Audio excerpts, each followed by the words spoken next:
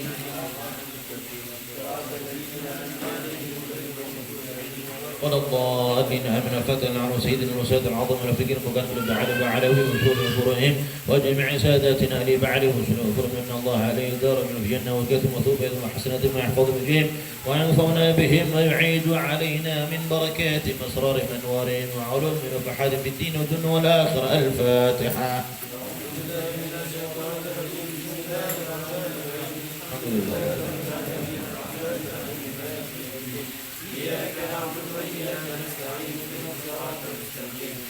الذين أنعمت عليهم وفضل على واحد زيت النصوص إنما كان وحل الأرواح مشرقة أن الله عليه درج الجنة ويكسر مثوبات وحسنات يحفظون بجاههم وينفعون بهم ويعيد علينا من بركاتهم وأسرارهم أنوارهم وعلومهم وفحان في الدين والدنيا والآخرة. الفاتحة. الحمد لله رب العالمين. إياك نعبد وإياك نستعين.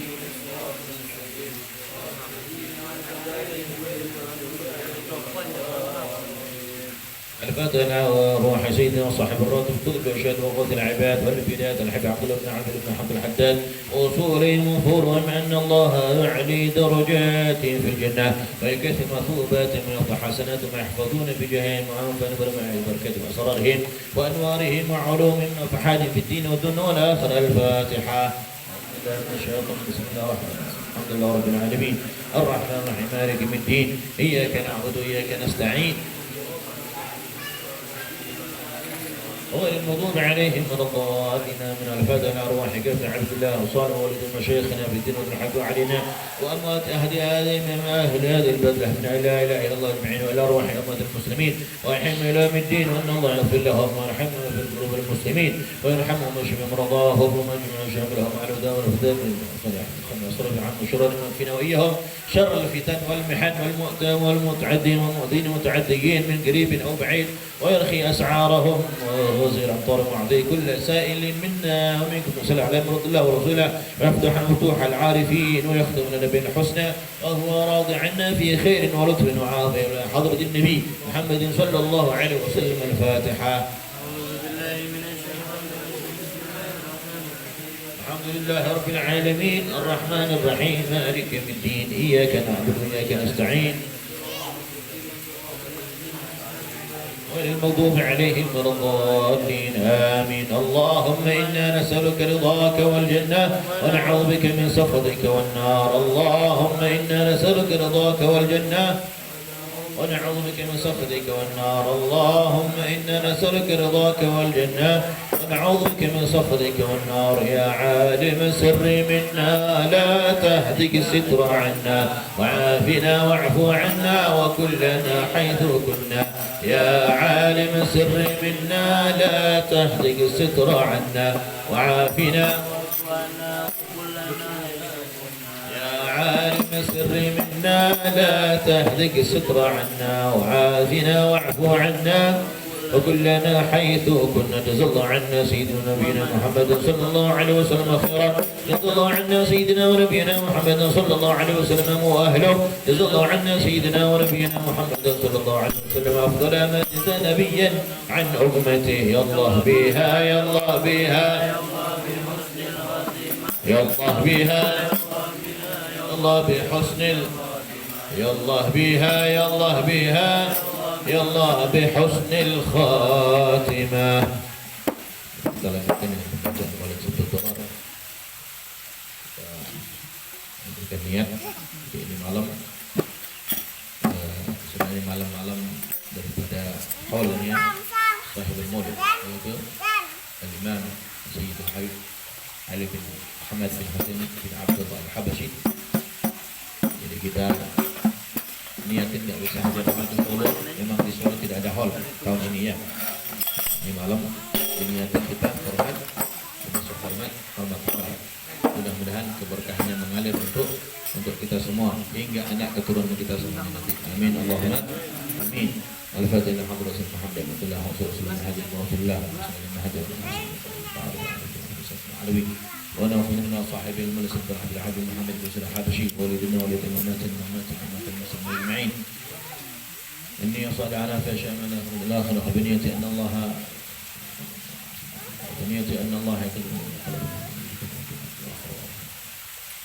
ونقول من حضر في هذا المجمع ان الله تقبل مقاصد الحوائج، مقاصد الدين ومقاصد الدنيا والآخرة، أن الله يبعدنا من الفتن والمحن، وأن الله من الوباء البلاء والغلاء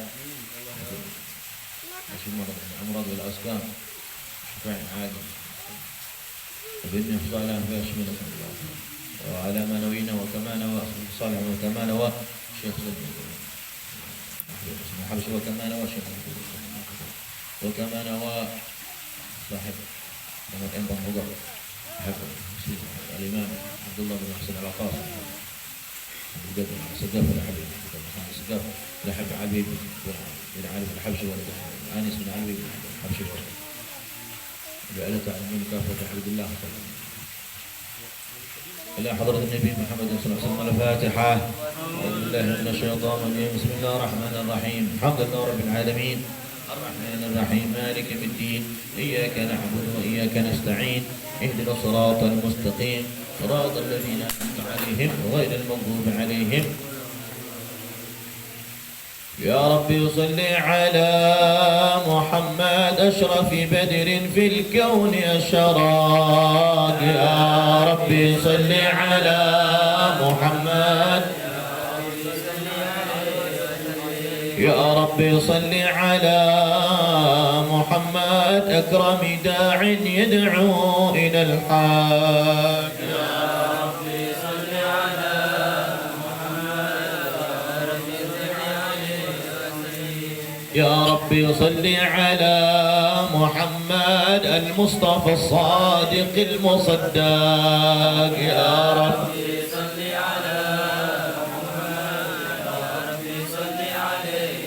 يا ربي صل على محمد أحر الورى منطقا وأصداق. يا ربي صل على محمد يا ربي صل على محمد أفضل من بالتقى تحقق. يا ربي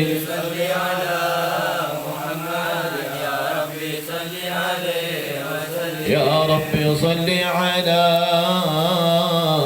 محمد من بالسخاء والوفاء تخلى. يا ربي صل على محمد يا ربي صل على محمد واجمع من الشمل ما تفرق. يا ربي صل على محمد يا ربي صل على محمد واصلح وسهل ما قد تعوق. يا ربي صل على محمد يا ربي صل على محمد وافتح من الخير كل مغلاق. يا ربي صل على محمد يا ربي صل عليه وسلم يا ربي صل على محمد وآله ومن بالنبي تعلق. يا ربي صل على يا ربي صل على محمد وآله ومن للحبيب يعشاق. يا ربي صل على وسلم يا ربي صل على محمد ومن بحبل النبي توثق يا ربي صل على محمد يا ربي صل عليه وسلم يا ربي صل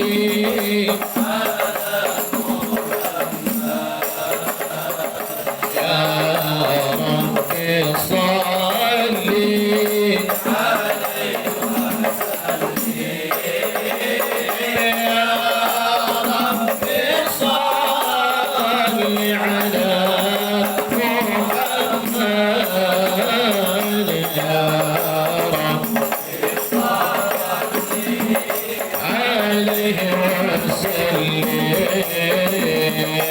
اللهم صل على محمد يا ربي صل عليه وسلم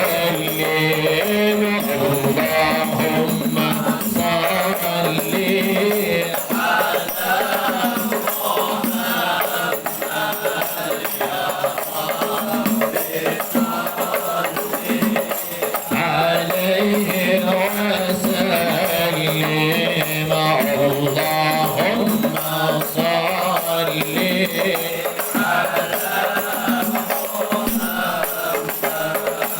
اللهم صل يا رب صل عليه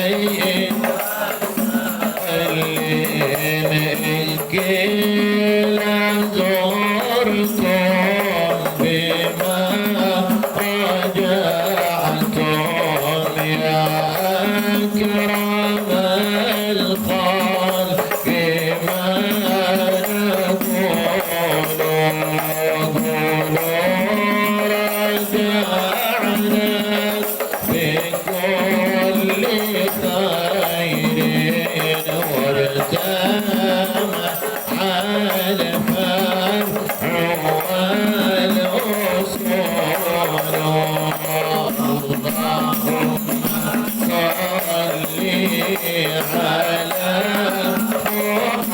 محمد يا رب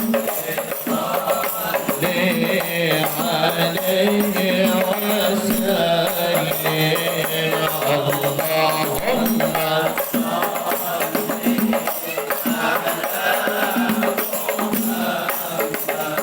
يا رب صل عليه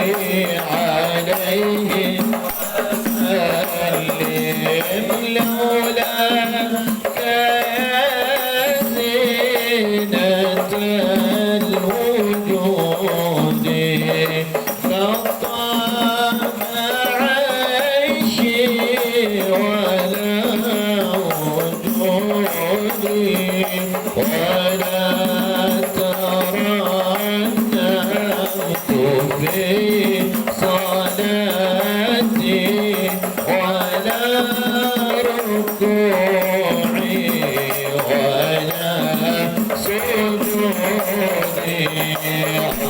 اللهم صل على محمد يا رب صل عليه وسلم اللهم صل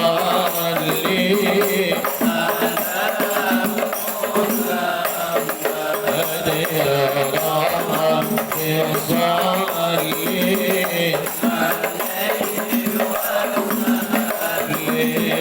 عودي علينا بكل خير بالمصطفى الطيب الجنود ثم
اللهم صل وسلم وبارك عليه وعلى آله.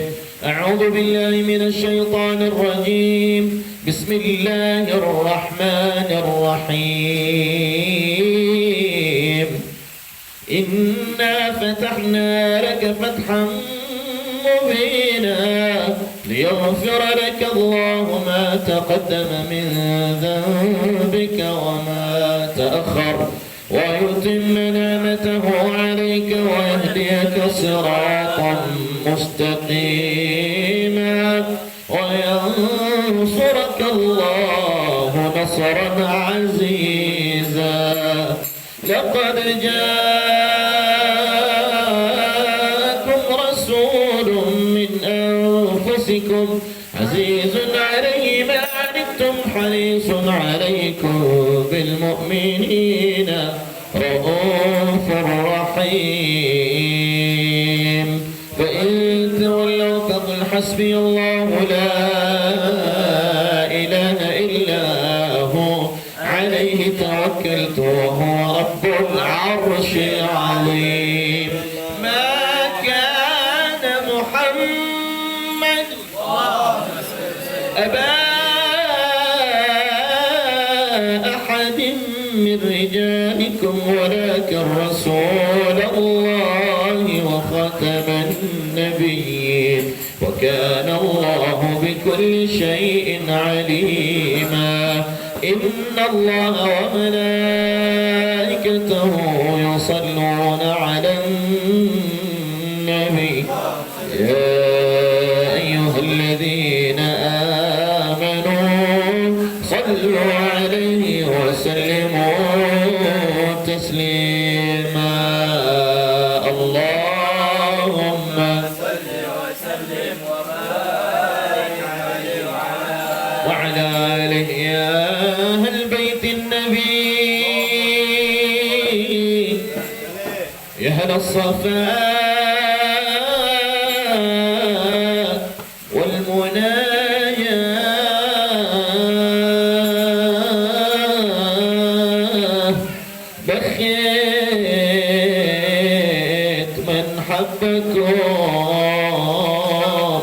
يظفر بما قد تمنى في رضا ربي يمشي في صباحه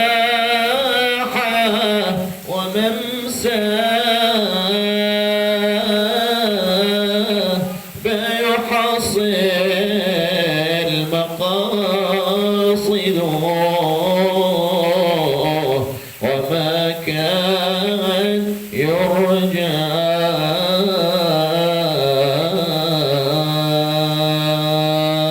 كل من حبكم يهناه يهناه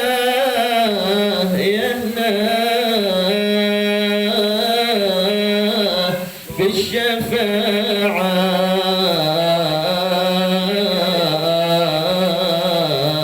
من المختار في يوم لقياه يرضي الحوض فيسقي بالكاس من ماء حصى في مصفاه دائم الوقت ما حلاه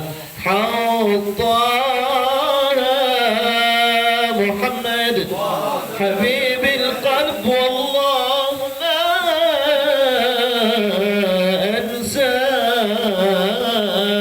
أنساه سيدي الرسول مقبول الدعاء عند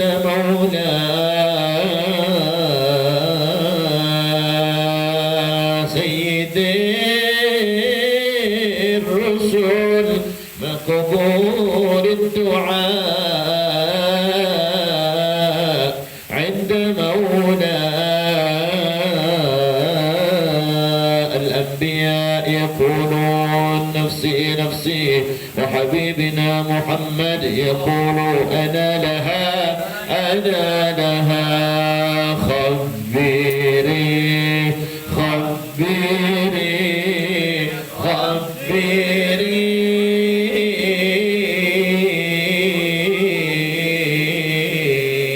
يا نسي نسيما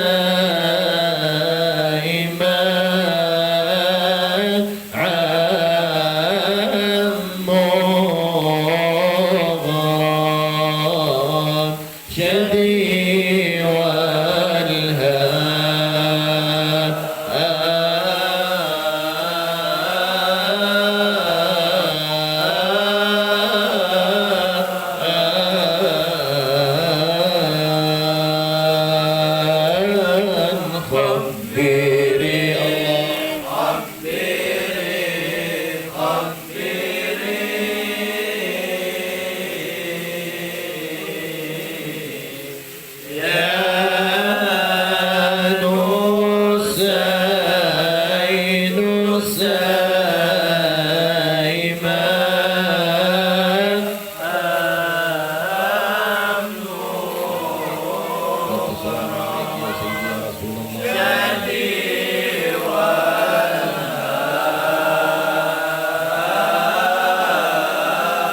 اللهم صل وسلم وبارك عليه وعلى آله.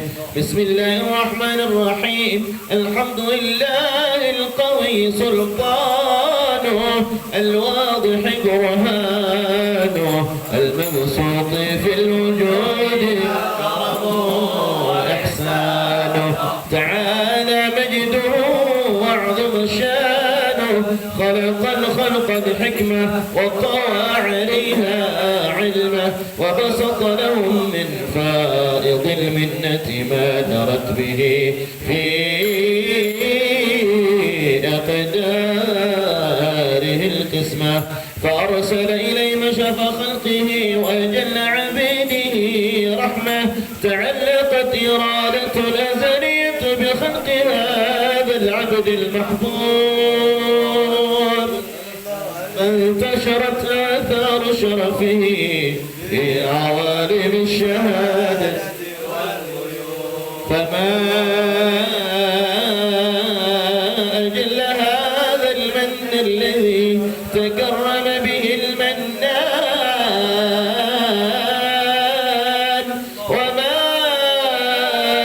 أعظم هذا الفضل الذي برز من حضرة الإحسان صورة كاملة في هيكل محمود، فتعطرت بوجودها كناف الوجود، وطرزت برد العوالم.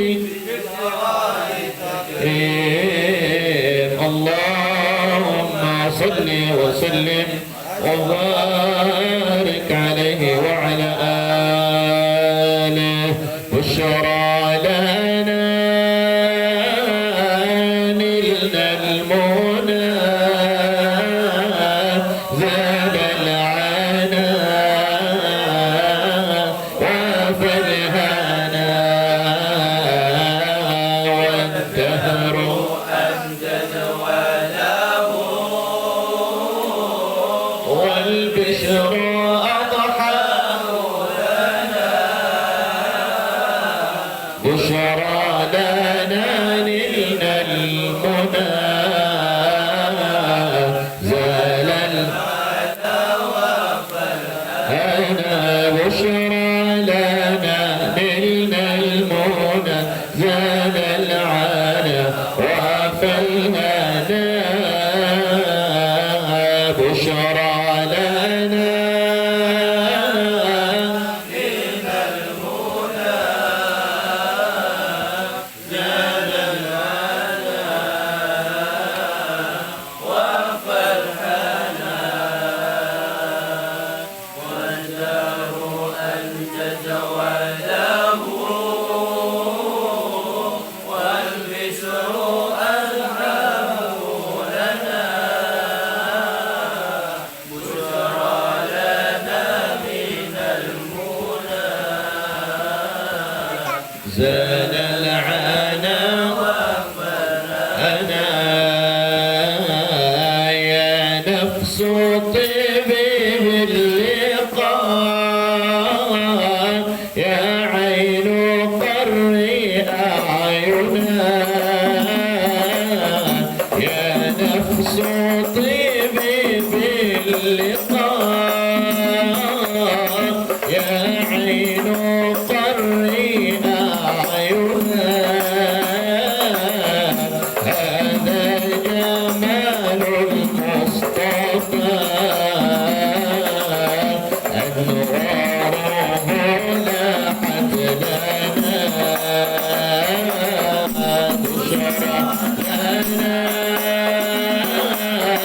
نلنا المنى زاد العنا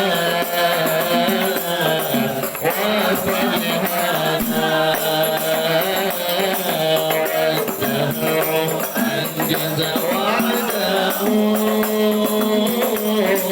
والبشر أضحى لنا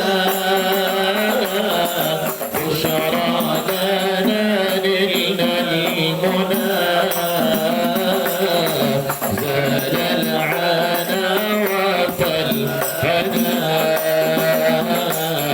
يا روضة الهادي الشفيع وصاحبيه والبقيع يا روضة الهادي الشفيع وصاحبيه والبقيع اكتب لنا نحن الجميع زيارة لحبيبنا بشرى لنا من المنى زاد العنا وفى الهنا بشرى لنا نلنا المنى زاد العنا وفى الهنا والدهر أنجز وعده والبشر أضحى لنا بشرى لنا نلنا المنى زاد العنا وفى الهنا صلي وسلم يا سلام على النبي ماحي الظلام صلي وسلم يا سلام على النبي ماحي الظلام والآل والصحب الكرام ما أنشدت بشرى لنا بشرى لنا نلنا المنى زاد العنا وفى الهنا بشرى لنا نلنا المنى زاد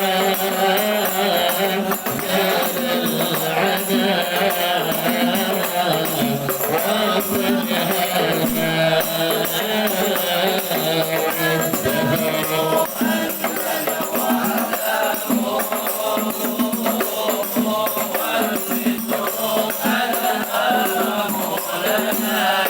والدهر بشرى لنا نلنا المنى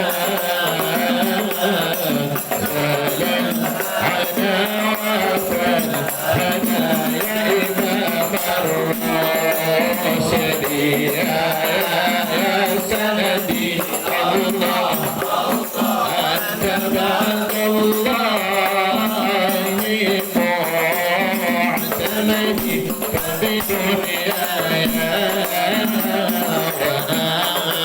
وآخرتي يا رسول الله يا رسول الله خذ بيدي يا إمام الرسل يا سندي الله أنت بعد الله معتمدي فبدنياي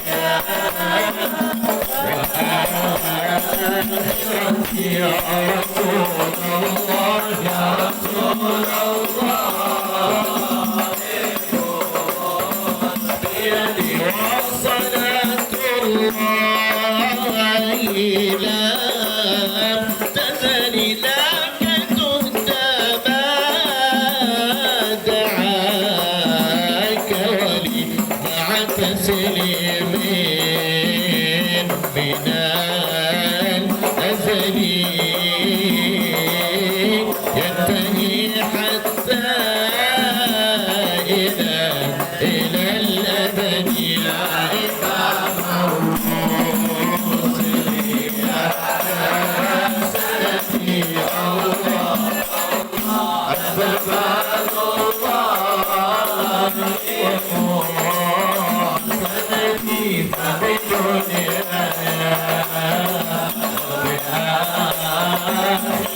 يا رسول الله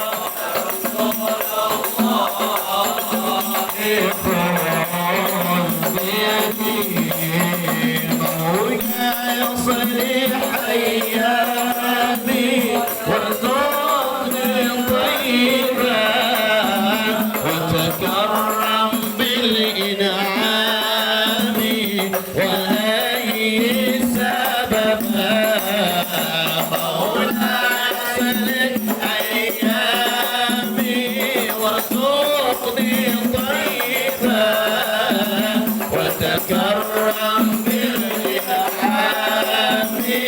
وهيئ سببا ولمالي عند السلوى ولمالي خير الرجوى ولمالي عند السلوى ولمالي خير الرجوى رضيت إلي يا ربي تب علي يا ربي تب إلي يا ربي تب علي وأنا مالي غيرك مالي وأنا مالي وأنا مالي غيرك مالي وثقني للهدى يا ربي أنت الهادي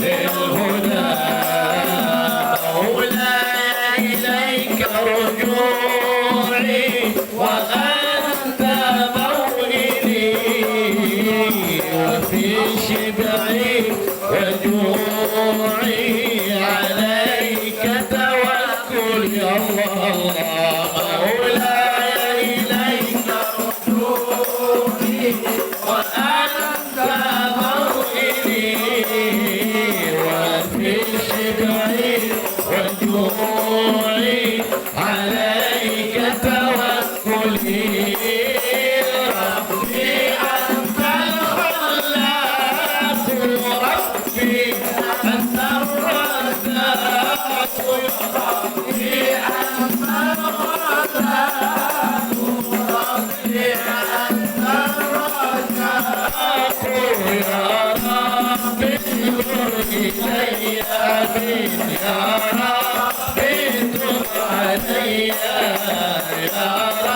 ربي تب علي يا ربي تب علي وأنا مالي غيرك وأنا مالي وأنا مالي غيرك مالي وفقني للهدى يا ربي أنت الحادي وفقني للهدى صلاتي مع سلامي للهادي أحمدي تبقى مدى الأيام بقى السرمدي وصلاتي مع سلامي للهادي أحمدي مدى الأيام بقاء السرمدي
اللهم صل وسلم وبارك عليه وعلى آله.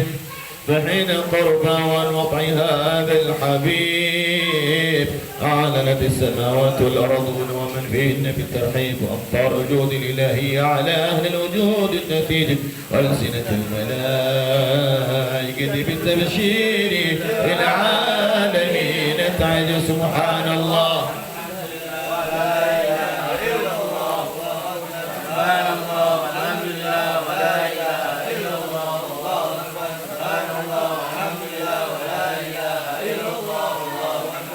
والقدرة كشف القناع هذا المستور ليبرز نوره كاملا في عالم الظهور نورا فاق كل نور. وانطق الحق حكما على من أتم الله عليه النعمة من خواص الأمة أن يحضر عند وضعه أمة تأنيسا لجنابها المسعود ومشاركة لها في هذا السماط الممدود. فحضر بتوفيق الله سيدة مريم وسيدة آسيا ومعهما من الحور العين من قسم الله له من الشرف بالقسمة الوافية. فأتى الوقت الذي رتب الله على حضور وجود هذا المولود فانطلق سبح الكمال من النور عن عمود وبرز الحميد المحمود مذعنا لله بالتعظيم والسجود. صلى الله على محمد صلى الله عليه وسلم صلى الله على محمد صلى الله عليه وسلم.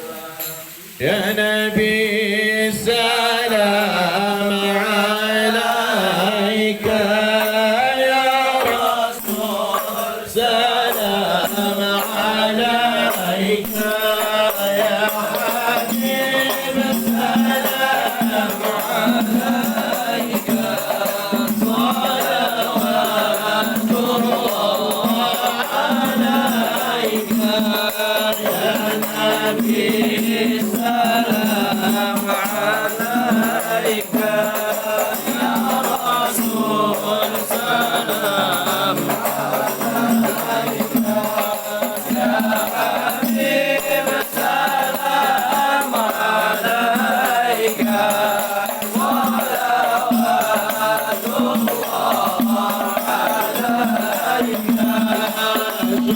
أشرق البدر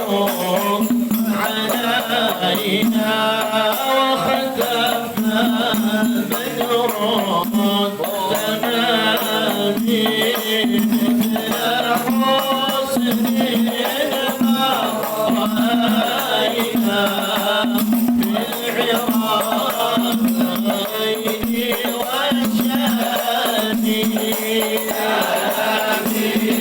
السلام عليك يا رسول سلام عليك يا حبيب سلام عليك صلوات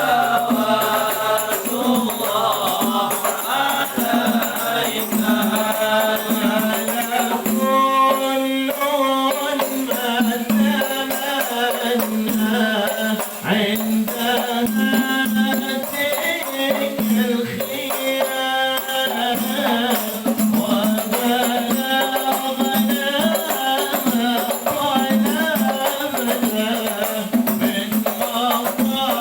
عليك.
Mudah-mudahan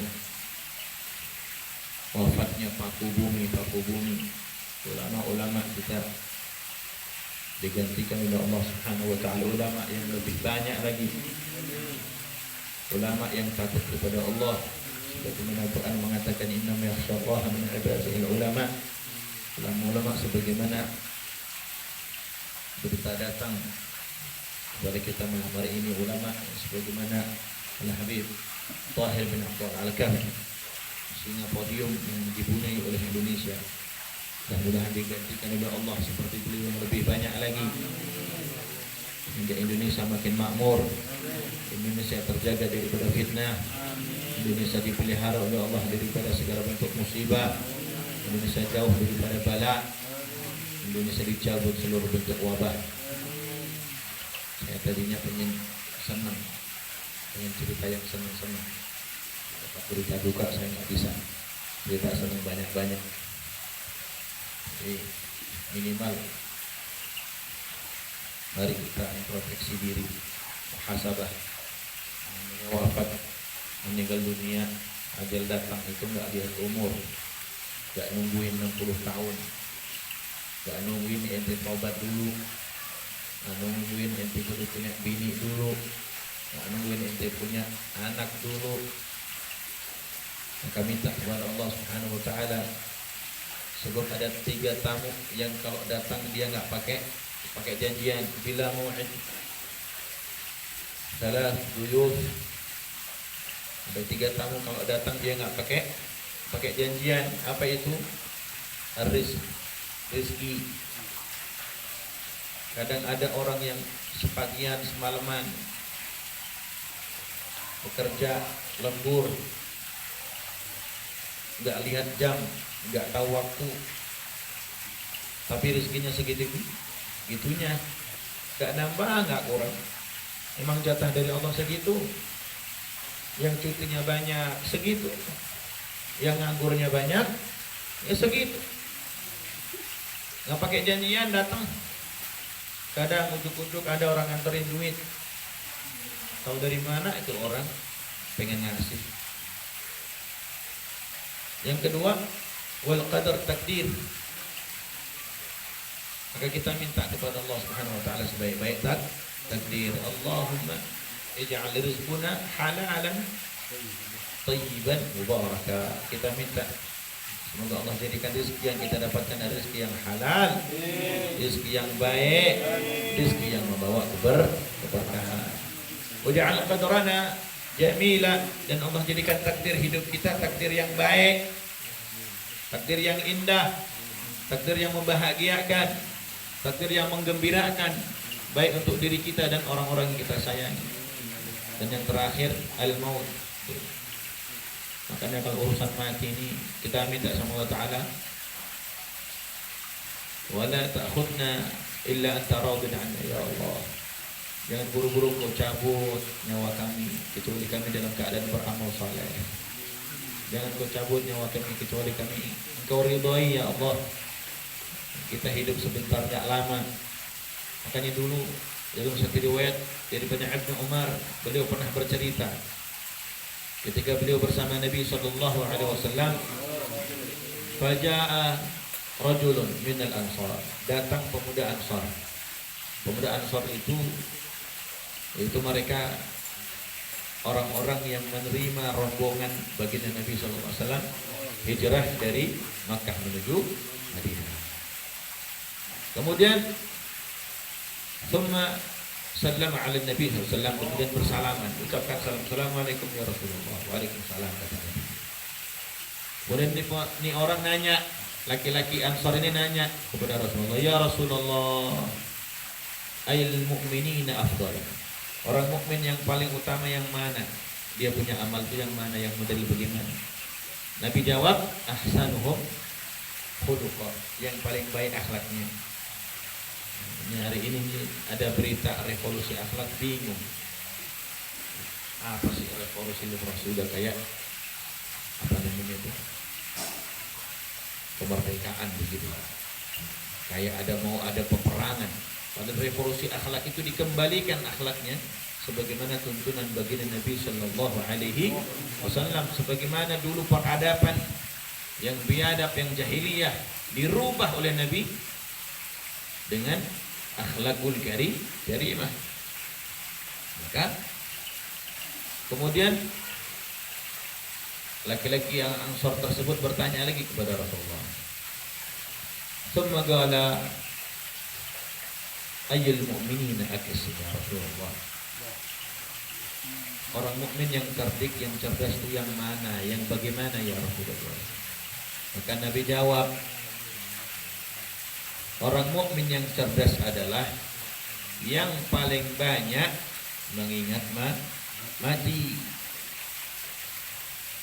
Dan kemudian dia mempersiapkan isti'dadan.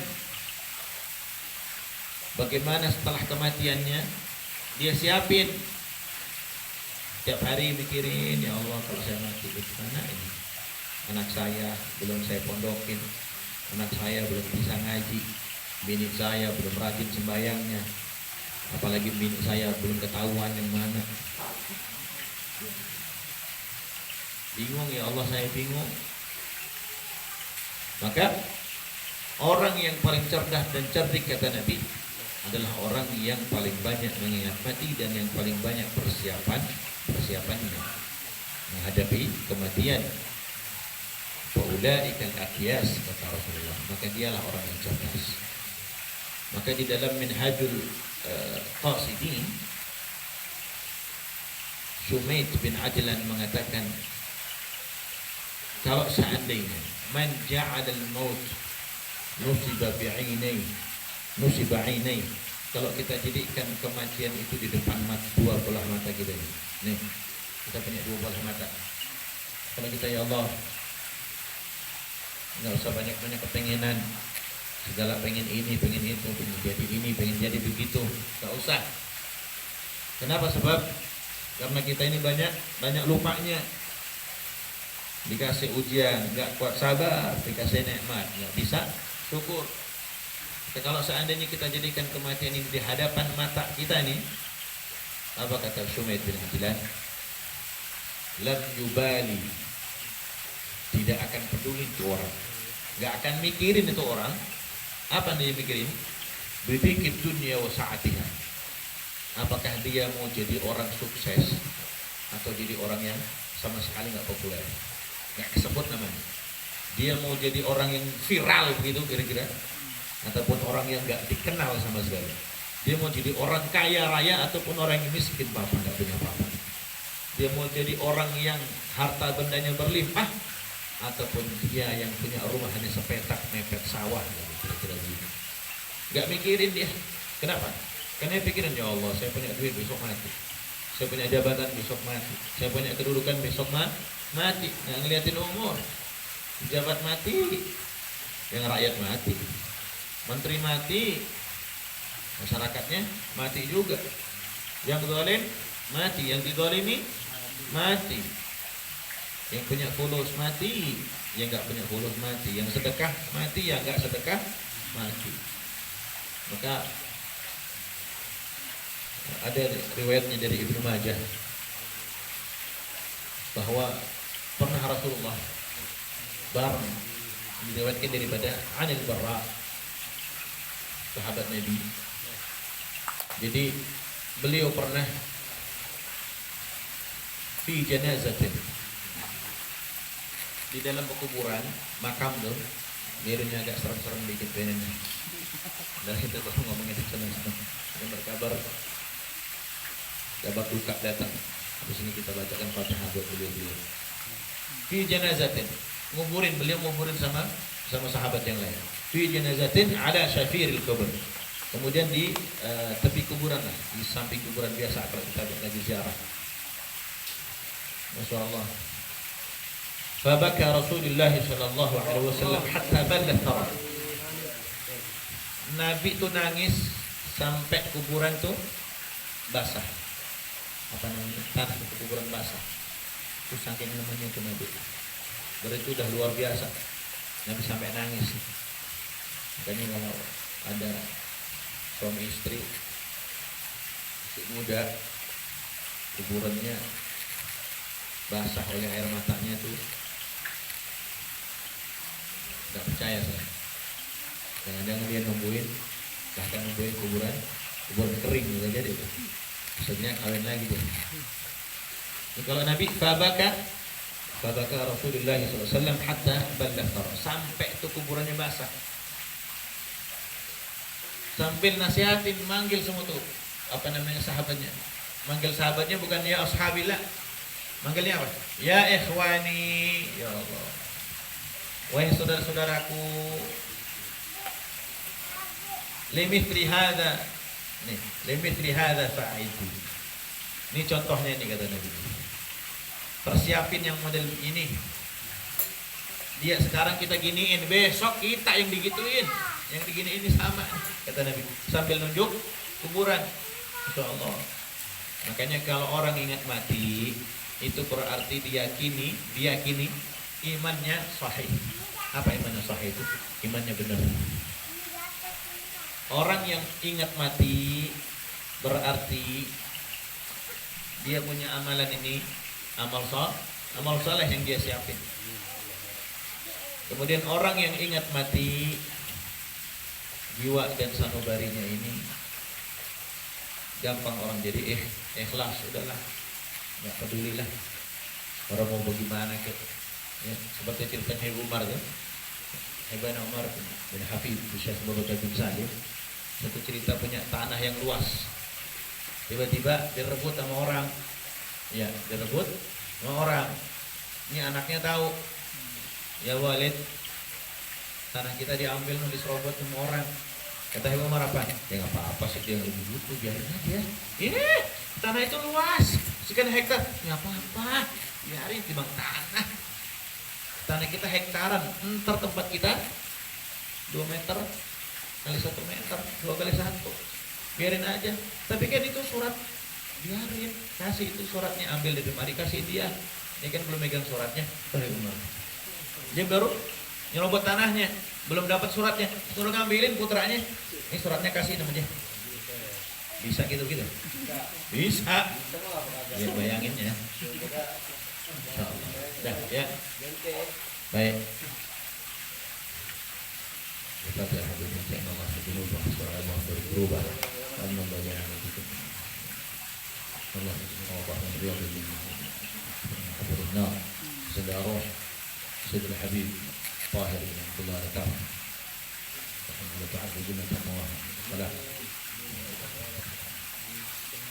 Sa'id Al-Fatihah. Ya kan.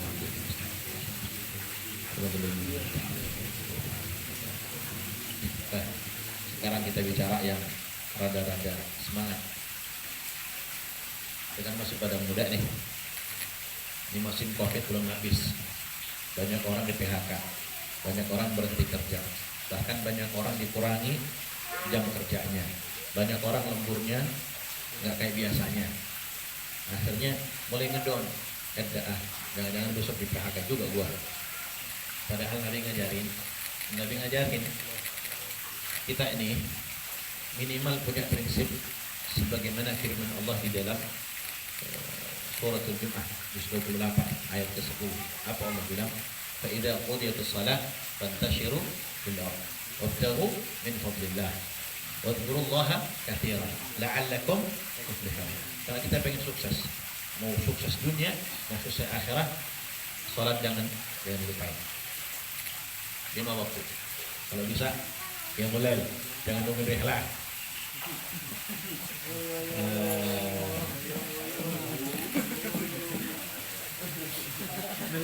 Kalau kata bahasa kan tuman namanya itu, lama. Biarin biar nih, jujur. Biar katanya seandainya walau rakaatain. Sebagian ulama mengatakan walau rakaatain, walaupun cuma 2 rakaat. Seandainya nggak bisa rakaat, 1 rakaat witir dong. Allahu Akbar witir 1 rakaat ya Allah. Salah. Biarin namanya itu witir tunggal gitu. Udah kayak bangku. Nggak apa-apa biarin daripada kagak. Mabarnya kuat tapi subuh lu.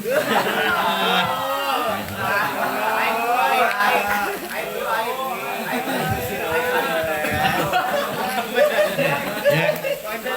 Idza qudiyatis shalah Salat 5 waktu udah pokoknya kita nggak bakal ninggalin, insya Allah nggak ya, nggak ninggalin lah.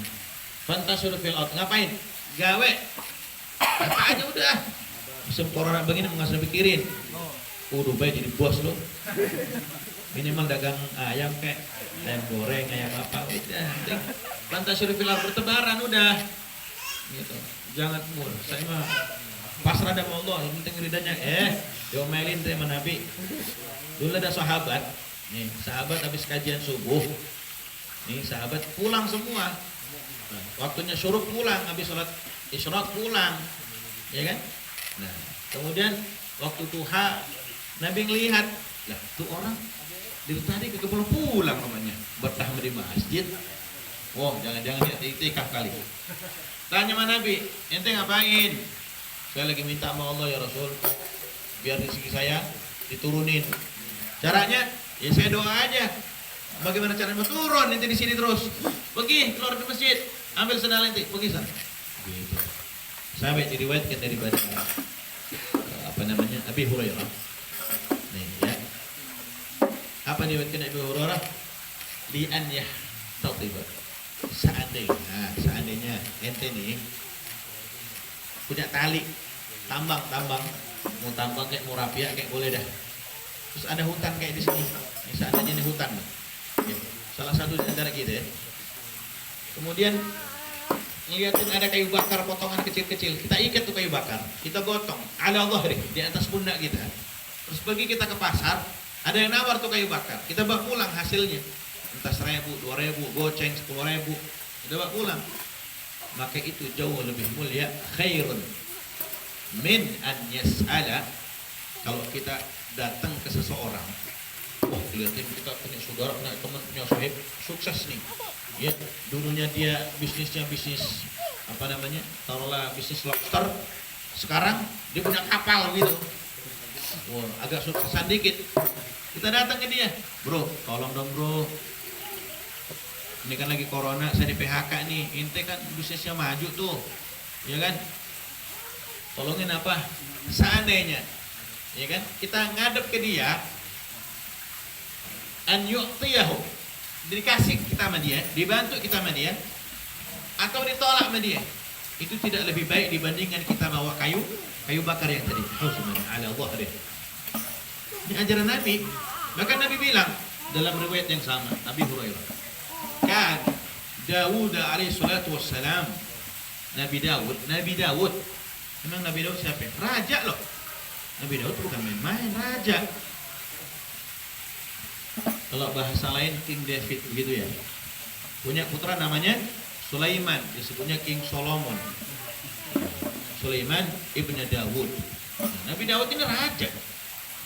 Luar biasa, tinggal nempak aja rakyatnya, dapat diupeti. Tapi enggak. Nabi Daud kerja. Pegawai juga, gajinya sebagai raja tidak dimakan, dia bekerja. Maka kana la ya'kulu Dawud alaihi salatu wassalam, kata Nabi, illa min amali yadayh. Tuh. Dia tidak makan kecuali dari kerja kerasnya, dari gerakan tangannya. Tuh. Ya, ibarat kata seandainya antum ini kalau pagi dorong-dorong gerobak gitu, dagang bubur kacang hijau. Ada yang dagang bubur kacang hijau keliling tuh ada kan? Nah, itu jauh lebih mulia dibandingkan ente terus ujuk-ujuk datang ke wali kota, ke wali, saya kan rakyat ente, kasih dong kerjaan. Seandainya dikasih atau tidak dikasih, tidak jauh lebih mulia dibandingkan kayak seperti tadi. Maka fantashiru fil ard, gawe, jangan diem aja di rumah. Nah, pokoknya saya makan udah wirid, saya udah sholat tadi malam, udah minta sama Allah Ta'ala, udah saya pasrah aja dah. Insya Allah hari ini ada yang nganterin duit. Enak aman. Itu kalau tuh malaikat kalau wujud tabok kita. Lagu apa? Nah, api aja gawe lagi kita kagak. Ya, itu nyalain syariat namanya. Kemudian apa setelah itu? Wabtahu min fadlillah. Coba. Allah Ta'ala ini karunia-Nya banyak. Ya, karunia-Nya banyak. Terhampar luas di bumi. Ya, pintu rezeki bukan cuma satu. Bahasanya mah ada 99 pintu rezeki yang bisa kita ketuk. Yang mana saja, kapan saja, jam berapa Allah bukain buat kita hambanya. Terus wadhkurullaha katsiran. Nih, yang nomor 4 apa? Tidak pernah lepas daripada mengingat Allah.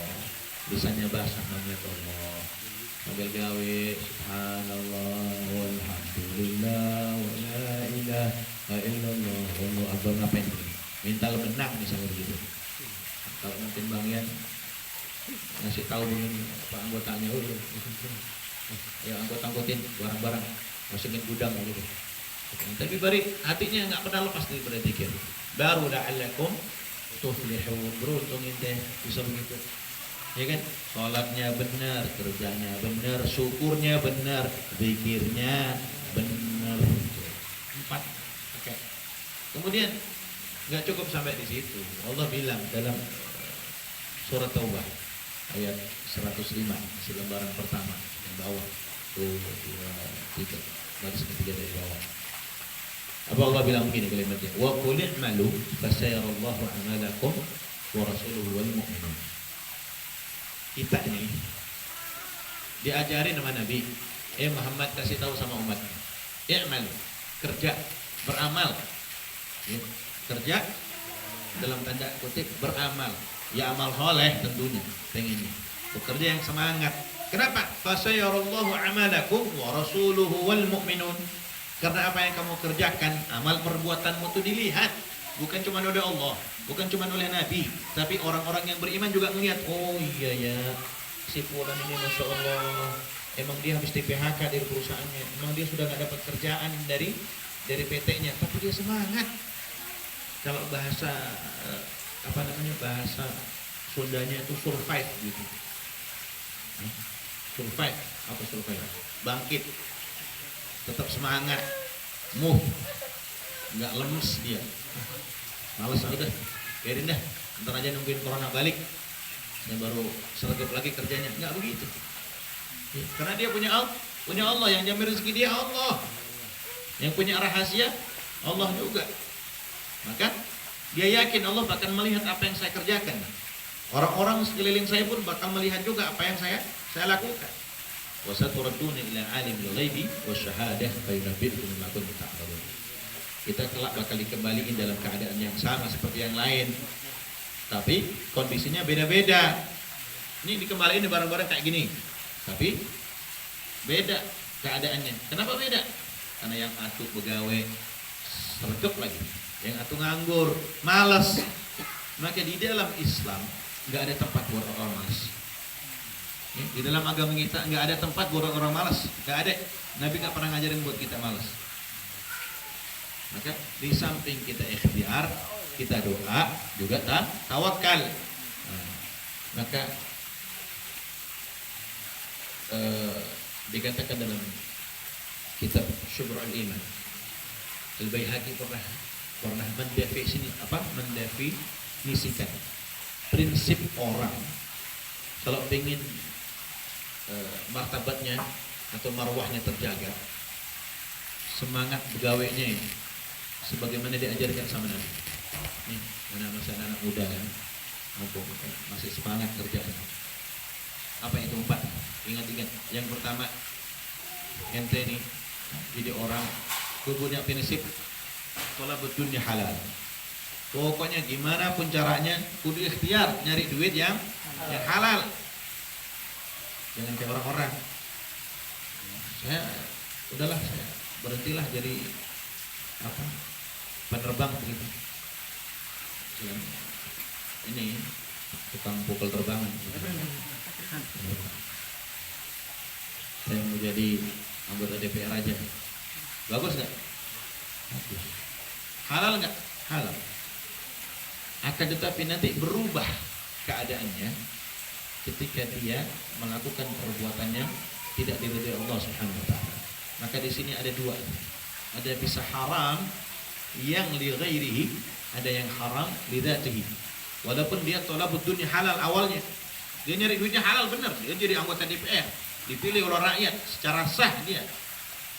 Benar digaji halal, tapi setelah di tengah perjalanan mulai goyang dia, orang kanan kirinya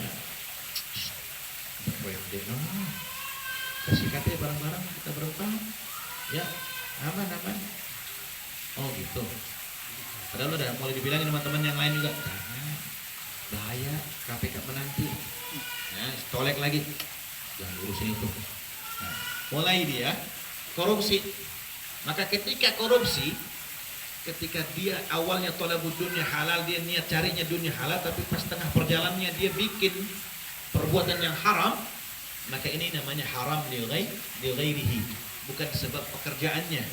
DPR-nya halal, tapi karena dia korupsi jadi haram.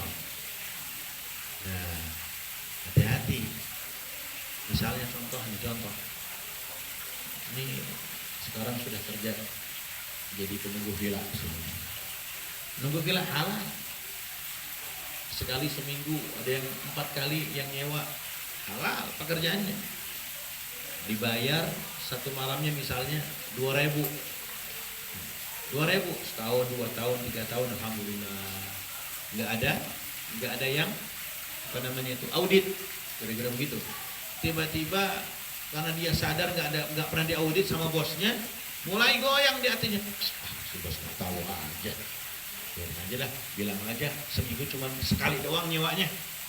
Tuh, baik nih, yang tadinya yang halal jadi haram, tapi haram li ghairihi, bukan sebab pekerjaannya, tapi sebab sesuatu yang dia lakukan dalam perjalanannya. Ini namanya haram li ghairihi, bukan sebab pekerjaannya, tapi sebab lain di luar itu. Beda dengan ketika maaf, ente belum jadi DPR, masih jadi tukang tabuh hadroh. Tiba-tiba ada teman kita yang jadi DPR, senang hidupnya, buah. Awas aja pokoknya besok gue pengen jadi anggota DPR biar gampang gue korupsinya. Dia kita udah begitu, kayak dia aja bisa begitu. Dari mana dia duitnya? Tuh. Ini bukan haram li ghairi, haram li dzatihi. Sudah dari asalnya haram, sudah dari niatnya sudah haram, bukan dari perjalanan kayak tadi. Belum. Pokoknya saya udah pengen jadi wali kota, duitnya banyak, kok tanda tangan semau-maunya. Udah repot kalau begini udah. Ini namanya haram li dzatihi. Sama kalau kita nih ada orang baik banget dulunya, lulusan pondok, bahkan sekolah sampai S2, pulang dia ngajar, capek ngajar kata dia, jadinya kecil. Akhirnya apa? Akhirnya dia berubah, putar haluan.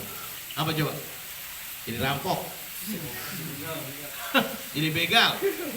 Kira-kira yang tadinya halal jadi haram. Memang dari pekerjaannya sudah haram. Ini nama haram li dzatihi. Yang pertama, makanya penting yang pertama pada dunia halal, cari duit yang halal. Mau sedikit, mau kecil, mau gede, mau banyak, sama. Itu dari Allah juga. Ya, maka bersyukur kepada Allah Subhanahu wa taala. Yang kedua nih. Yang kedua penting, ta'affufan 'anil mas'alah. Apa itu? Jangan jadi benalu. Jangan ngerepotin orang. Jangan berharap bantuan orang. Jangan jadi masalah orang. Kita kudu jadi orang yang bisa membantu orang justru. Maka prinsip agar kita ini beruntung, ya ta'affufan 'anil masalah. Jangan bikin masalah sama orang lain. Misalnya contoh, ya kan, dikit-dikit kita numpang ngopi di rumah teman, ngabisin rokok, bahasanya meminta api, lama-lama sebungkus bures, ya. Kalau bisa kita main ke rumah teman, bawa sebungkus, kita habisin bareng, gitu cocok tuh begitu, ya. Nah, yang kedua, yang ketiga nggak kalah penting. Yang ketiga itu ketika kita jadi orang, berusahalah untuk menjadi pribadi yang bertanggung jawab. Untuk siapa? Untuk yang menjadi tanggungan kita. Sa'yan ala iyadih, kita punya keluarga, istri, Anak iklannya keluar dulu. Subscribernya udah jutaan ini. Awas.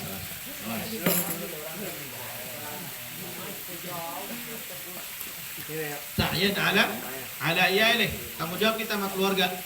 Kayak tadi tuh. Walaupun sanggupnya kita ngikat kayu bakar kita jual, itu lebih bagus. Sebagaimana juga Nabi Daud. Sebagaimana dalam keterangan Nabi Zakaria. Nabi Zakaria tahu kerjaannya apa? Ada yang tahu Nabi Zakaria kerjanya apa? Najjaran, kata Nabi. Kana Zakaria alaihi salatu wasallam najjaran. Tukang kayu. Tukang kayu. Masya Allah. Nabi. Nah kita suruh makuin kayu aja namanya segan banget. Pak, lah kan saya S2, terus rumah. Ya, kadang gengsinya lebih tinggi. Padahal kehormatan seseorang tidak dilihat dari pekerjaannya, tapi dilihat bagaimana dia bertanggung jawab kepada keluarganya. Baik, yang keempat, yang terakhir. Ta'affufan ala jari. Kita punya tetangga, punya saudara, punya teman. Ingat, kalau lagi gajian, ingat sama orang tua, ingat sama sahib, ingat sama saudara. Woi, jangan status doang. Bakso di sono di Mang Abi enak banget, mantap. Bikin status doang. Tapi bohong, kata begitu. Pengennya kita mau komentarin, alah bagian apa? Bawahnya, tapi bohong. Kasih tahu sama teman, woi, saya habis gajian nih, gajian lembur lagi seminggu. Nyok kita jalan. Bilang sama orang tua, Mak, dapat gaji lembur Mak, ini lembur saya buat Mak semua nih. Tuh. Ayo kita jalan. Kemana Tong? Biasa beli cilok. Gaji gede, cuma beli cilok. Ajak jalan. Orang tua kita makan yang enak, biar hatinya bahagia. Kalau hatinya bahagia kita doain yang baik-baik sama orang tua kita. Gitu. Nah ini penting. Ta'affufan ala jari. Yang jadi tetangga kita bisa jadi orang tua kita sendiri. Yang jadi tetangga kita bisa jadi saudara kita. Yang jadi tetangga kita bisa jadi teman sekolah kita. Mudah-mudahan ini malam yang manfaat, malam yang barakah, malam yang kita mendapatkan keberuntungan, ya. Dan kita jaga yang empat tadi, apa itu salat, kita bekerja dengan baik, beramal amal yang saleh, kemudian kita bersyukur kepada Allah Subhanahu Wa Taala atas semua anugerah, karunia dan kebaikan Allah Taala. Dan yang keempat, banyak berzikir, basahi lisan kita dengan mengingat Allah Subhanahu Wa Taala, perbanyak salawat, perbanyak istighfar, dan mudah-mudahan kita menjadi hamba yang beruntung di dunia wal akhirah. Al-Fatihah. Ya kana abdi wa alladhina nafa'u أفضل ما قلت أنا والنبي من قبلي لا إله إلا الله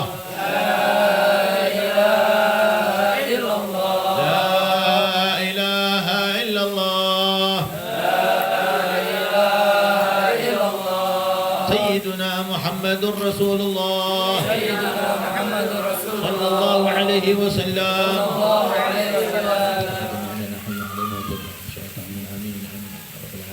بسم الله الرحمن الرحيم الحمد لله رب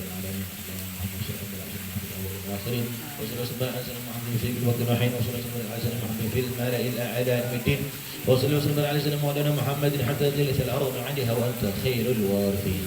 اللهم ربنا يا الله إنا نسألك يا رب ونتوسل إليك يا رب بجاه نبيك المصطفى وحبيبك المجتبى أن تجعل من كل ضيق مخرجا، من كل هم فرجا، من كل وباء وبلاء وغلاء عافية. ونسألك يا رب تمام الصحة وكمال العافية ظاهرة باطنة برحمتك يا أرحم الراحمين. اللهم يا الله لا يأتينا بالحسنات إلا أنت يا رب، ولا يدفع السيئات إلا أنت يا رب، ولا حول ولا قوة إلا بالله العلي العظيم. اللهم اكشف كربة المكروبين واقض دين المدينين واغفر للمذنبين وتقبل توبة التائبين وانشر رحمتك لعبادك المؤمنين وفك شر المعتدين والظالمين. أبصر العدل كل حكم جميع النواحي والأقدار وأيدهم بتأييد من عندك ونصرنا المعاذبين من المنافقين والكفار واجعلنا يا رب في الحسن الحاصل من جميع البلايا وفي الحرز المكين من الذنوب والخطايا واهدنا في العمل بطاعتك واصل في خدمتك قائمين وإذا توفيتنا فتوفنا مسلمين مؤمنين واختم لنا منك بخير أجمعين واختم لنا منك بخير أجمعين اللهم يا الله اجعل أرزاقنا حلالا طيبا مباركا بلا تعب ولا نصب ولا حسب ولا مشقة إنك على كل شيء قدير وبالإجابة جدير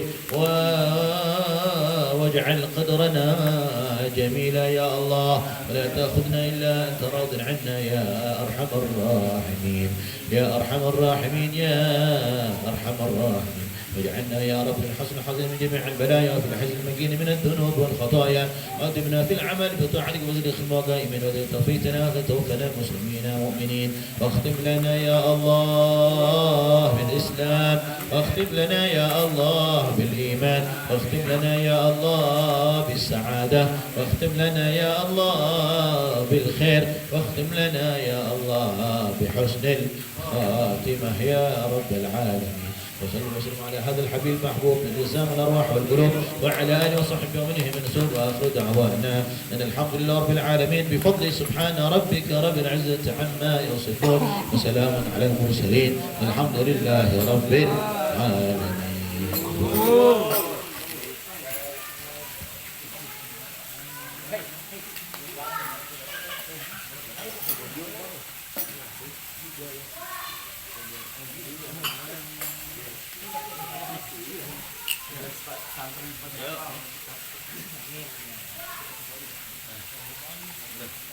Berat banget potnya tidak.